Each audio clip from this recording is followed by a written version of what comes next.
Class 9th में हम Hindi literature में एकांकी संचय में लेसन नंबर 2 पढ़ रहे थे, बहू की विदा। अभी तक हमने पढ़ा कि प्रमोद जो कि कमला का भाई है आया है कमला के ससुराल में और जीवनलाल से बोल रहा है कि वो उसकी बहन को विदा कर दे। अब हम पढ़ेंगे पेज नंबर 19 पे। फर्स्ट लाइन देखिए, प्रमोद हाथ जोड़कर जी। जीवनलाल उठकर आवेश में टहलते हुए, देना तो दूर बारात की खातिर भी ठीक से नहीं की गई। मेरे नाम पर जो धब्बा लगा है, मेरी शान को जो ठेस पहुंची, भरी बिरादरी में जो हंसी हुई, उस करारी चोट पर घाव आज भी हरा है। जाओ कह देना अपनी माँ से कि अगर बेटी की विदा कराना चाहती है तो पहले उस घाव के लिए मरहम भेजे। मतलब जीवनलाल अपनी बहू को क्यों नहीं विदा कर रहे थे? क्योंकि जो जीवनलाल का बेटा है रमेश, उसकी जब शादी हुई तो जो उसके घर वाले थे, कमला के घर वालों ने जीवनलाल की अच्छे से खातिरदारी नहीं की थी और जो दहेज था वो पूरा नहीं दिया था, जिसके कारण जीवनलाल को ठेस पहुंची थी और जो घाव लगा था उसी का मरहम वो प्रमोद से मांग रहे थे। और जो मरहम था, मरहम के रूप में वो प्रमोद से दहेज के पैसे मांग रहे थे। वो पैसे कितने थे देखिए आगे। प्रमोद जी आप इस समय तो विदा कर दे, हम गौने में आपकी हर मांग पूरी करने की चेष्टा करेंगे। जीवनलाल मैंने दुनिया देखी है प्रमोद, ये बाल धूप में सफ़ेद नहीं हैं, धूप में सफ़ेद नहीं हुए हैं। और तुम उत्तेजित स्वर में, उत्तेजित का अर्थ होता है बच्चों भड़काए हुए स्वर में, ठीक है, कल के छोकरे मुझे बेवकूफ़ बनाना चाहते हो। प्रमोद यह आप क्या कह रहे हैं? जीवनलाल ठीक कह रहा हूँ, मेरा फैसला आखिरी है। विदा तभी होगी जब 5,000 नकद दायां हाथ फैलाकर इस हाथ पर रख दोगे। प्रमोद आवेश में, यह तो सरासर का अर्थ होता है बच्चों पूरी तरह से अन्याय है, मतलब हर तरह से अन्याय है। शिकायत आपको हमसे है। उस भोली भाली लड़की ने आपका क्या बिगाड़ा है जो विदा ना करके आप उससे बदला ले रहे हैं? अगर रमेश बाबू होते जीवनलाल तो वह क्या कर लेता? मेरे सामने मुंह खोलने की हिम्मत नहीं है उसमें। वह मेरा बेटा है, तुम्हारी तरह बड़ों के मुंह लगने की बदतमीजी करने वाला कोई आवारा छोकरा नहीं। मतलब जीवनलाल कह रहा है कि अगर मेरा बेटा भी होता तो वो भी, उसका भी यही फैसला होता। जीवनलाल तो वह क्या कर लेता? मेरे सामने मुंह खोलने की हिम्मत नहीं है उसमें। वह मेरा बेटा है, तुम्हारी तरह बड़ों के मुंह लगने की बदतमीजी करने वाला कोई आवारा छोकरा नहीं।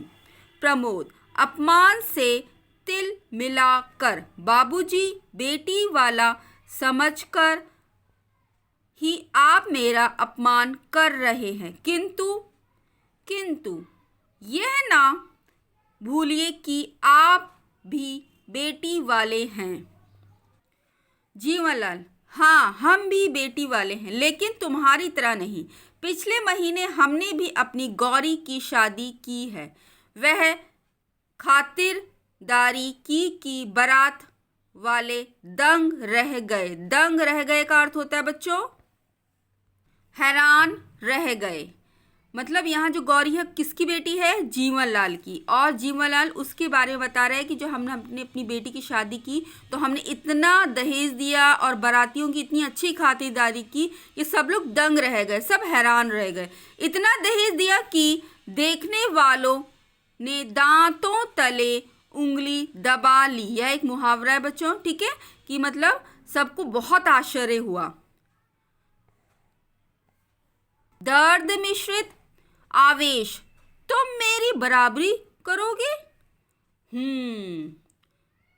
बेटी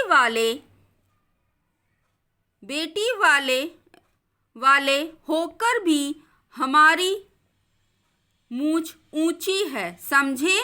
प्रमोद, जी। जीवनलाल, रमेश गया है गौरी को विदा कराने। कलाई पर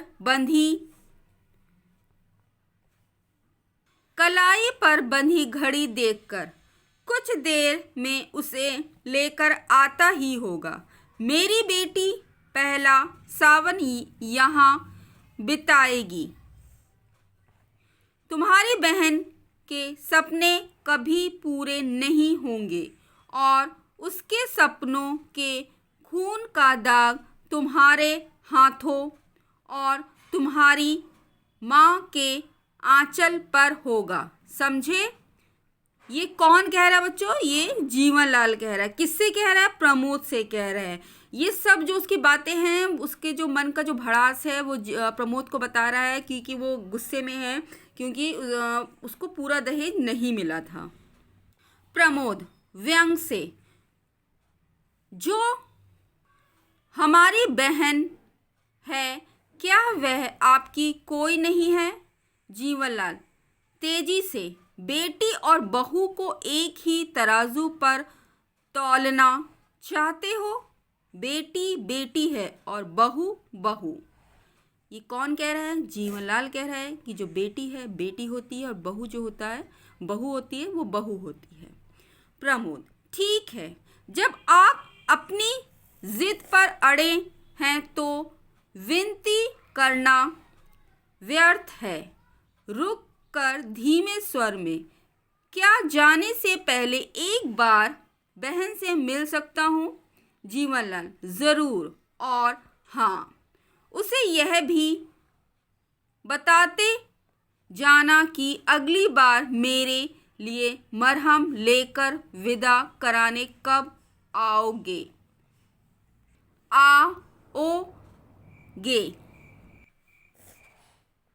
मरहम लेके विदा कराने कब आओगे?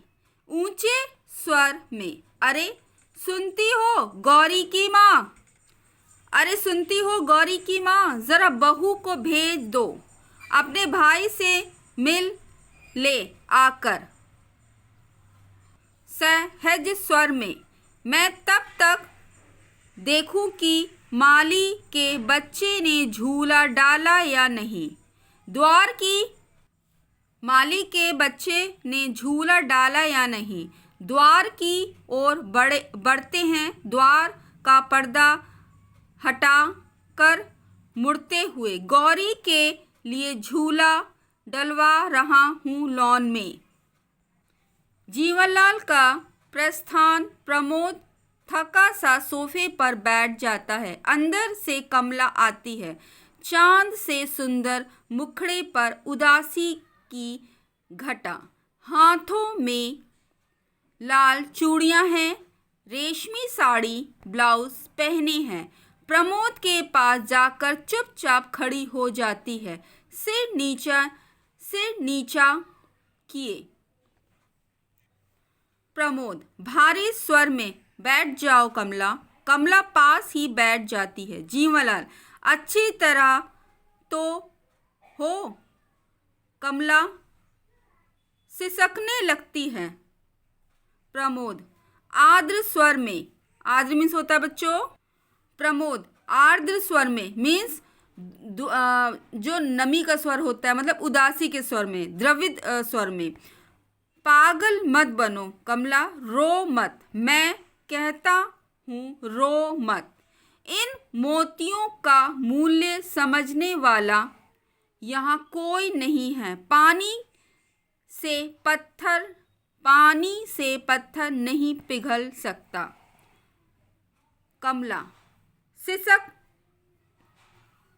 कमला सिसकती हुई, भैया क्या? प्रमोद घबराओ मत, मैं जल्दी ही फिर आऊँगा। प्रमोद घबराओ मत, मैं जल्दी ही फिर आऊँगा, और उस बार विदा अवश्य होगी, क्योंकि मैं चोट का मरहम लेकर आऊँगा। कमला ना समझने के ढंग से, मरहम? प्रमोद, हाँ कमला, हमारे व्यवहार से बाबूजी के कलेजे में घाव हो गया है। उन्हें मरहम चाहिए। मरहम चाहिए और उस मरहम की कीमत है 5,000 रुपये। बच्चों, ये जो 5,000 रुपये, ये याद रखिएगा। जो दहेज के लिए क्या शब्द यूज़ किया गया है? मरहम। मरहम में जीवनलाल ने कितने रुपए मांगे थे? 5,000। ये सब चीज़ें जो बच्चों याद रखिएगा। एग्ज़ाम में कभी कभी पूछा जाता है कि जीवनलाल ने प्रमोद से कितने रुपए मांगे थे? 5,000। या जीवनलाल ने जो घाव लगा था, जो दहेज के रूप में पैसे मांगे थे, उसके लिए क्या शब्द यूज़ किया गया था? तो क्या शब्द था? मरहम। आगे देखिए, कमला चौंक कर भाई की ओर देखती है। प्रमोद, तुम चिंता ना करो कमला, मरहम का प्रबंध हो जाएगा। इस गिरे हाल में भी मकान 7-8 हज़ार में तो बिक ही जाएगा। कमला व्याकुलतापूर्ण आग्रह से। कमला व्याकुलतापूर्ण आग्रह से, मेरी विदा के लिए घर ना बेचना भैया, आपको मेरे सुख सुहाग की सौगंध। जब कमला को पता चलता है कि उसके जो ससुर हैं उन्होंने कमला को विदा नहीं किया, क्योंकि वो उसके भाई से 5,000 रुपये मांग रहे हैं और उसका जो भाई है वो उसे देने के लिए अपने घर को बेच रहे हैं, तो कमला कहती है नहीं भैया, उसको बेचने की ज़रूरत नहीं है। प्रमोद, यह क्या कह रही हो तुम?